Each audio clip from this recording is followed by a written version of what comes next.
Assalamualaikum warahmatullahi wabarakatuh. Selamat pagi semuanya. Yang saya hormati Ibu Yudi Ariana SHMH selaku dosen pengampu mata kuliah Pendidikan Pancasila serta teman-teman prodi PPKN angkatan 2023 yang saya sayangi.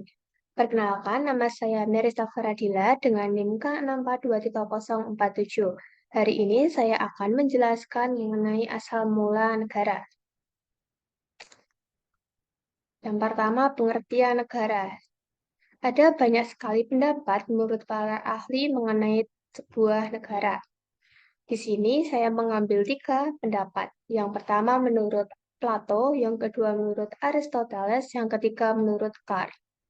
Menurut Plato, negara adalah sebuah organisasi kekuasaan yang dipegang dan digerakkan oleh manusia serta suatu sarana agar dapat mencapai tujuan bersama.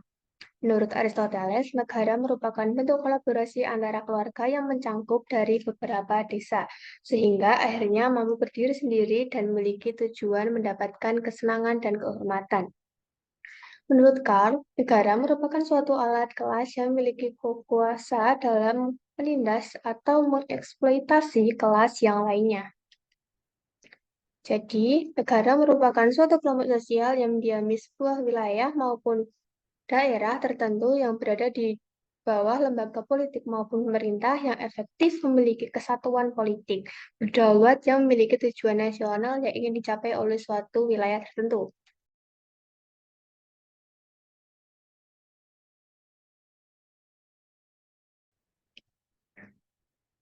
Yang pertama, teori spekulatif. Teori spekulatif ini terdapat 8 teori. Yang pertama, teori perjanjian masyarakat. Teori ini sering dikenal dengan teori kontrak sosial, yaitu menganggap perjanjian sebagai dasar negara dan masyarakat. Berdasarkan pandangan teori ini, negara dibentuk melalui perjanjian masyarakat. Diharapkan dapat menjamin kebebasan, persamaan, dan ketertiban dalam masyarakat. Oleh karena itu, negara yang dibangun berdasarkan teori perjanjian masyarakat harus bekerjasama untuk menjaga keberlangsungan negara tersebut. Yang kedua, teori teokrasi atau ketuhanan. Teori ini menganggap bahwa negara adalah buatan Tuhan karena terjadi atas kuasa dan kehendak Tuhan. Atau menurut hukum Tuhan adalah sumber dari segala sumber hukum yang berlaku di masyarakat. Teori kedaulatan Tuhan dibagi menjadi 2, yaitu kategori teori ketuhanan klasik dan teori ketuhanan modern. Teori ketuhanan klasik menyatakan bahwa kekuasaan negara berasal langsung dari Tuhan, diberikan kepada manusia yang memerintah. Individu yang memegang kekuasaan dianggap sebagai titisan Tuhan, sehingga pelanggaran terhadap raja diartikan sebagai pelanggaran terhadap Tuhan. Sementara itu, teori ketuhanan modern menyatakan bahwa kekuasaan berasal dari Tuhan, namun perspektif yang berbeda. Dari teokrasi modern meyakini bahwa kekuasaan diberikan oleh Tuhan kepada masyarakat tertentu melalui suatu proses perjanjian tertentu, proses sejarah tertentu.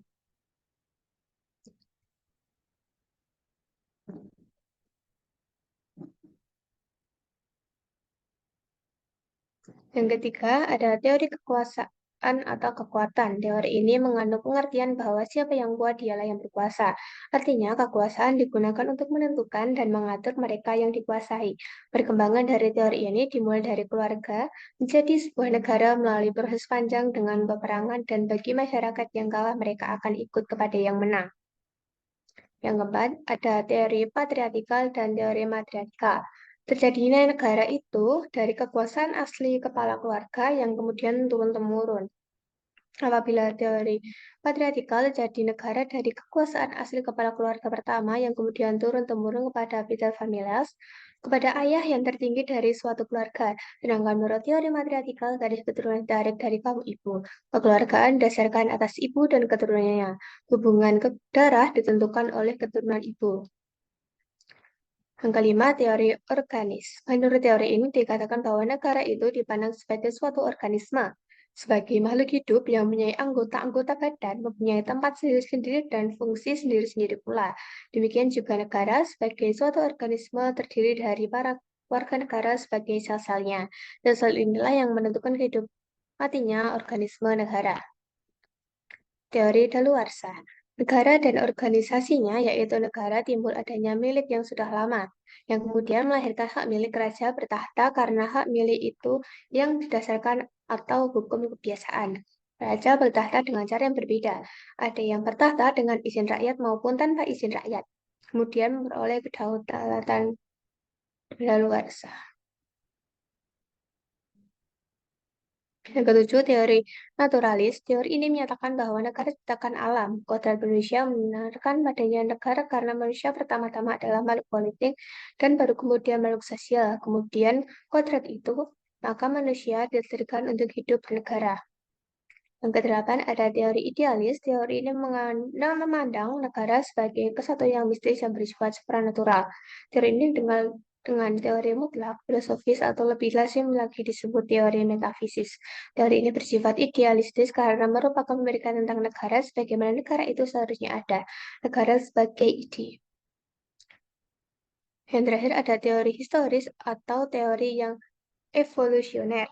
Teori ini menganggap lembaga-lembaga sosial tidak dibuat, tapi tumbuh secara sosial yang diperuntukkan guna memenuhi kebutuhan-kebutuhan manusia. Maka lembaga-lembaga itu tidak luput dari pengaruh tempat, waktu, dan tuntutan zaman.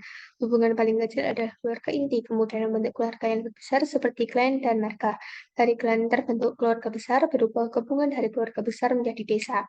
Antara kelompok desa saling berhubungan dan membentuk desa yang lebih besar sehingga disebut negara. Demikianlah yang dapat saya sampaikan. Apabila ada salah kata, saya mohon maaf. Wassalamualaikum warahmatullahi wabarakatuh.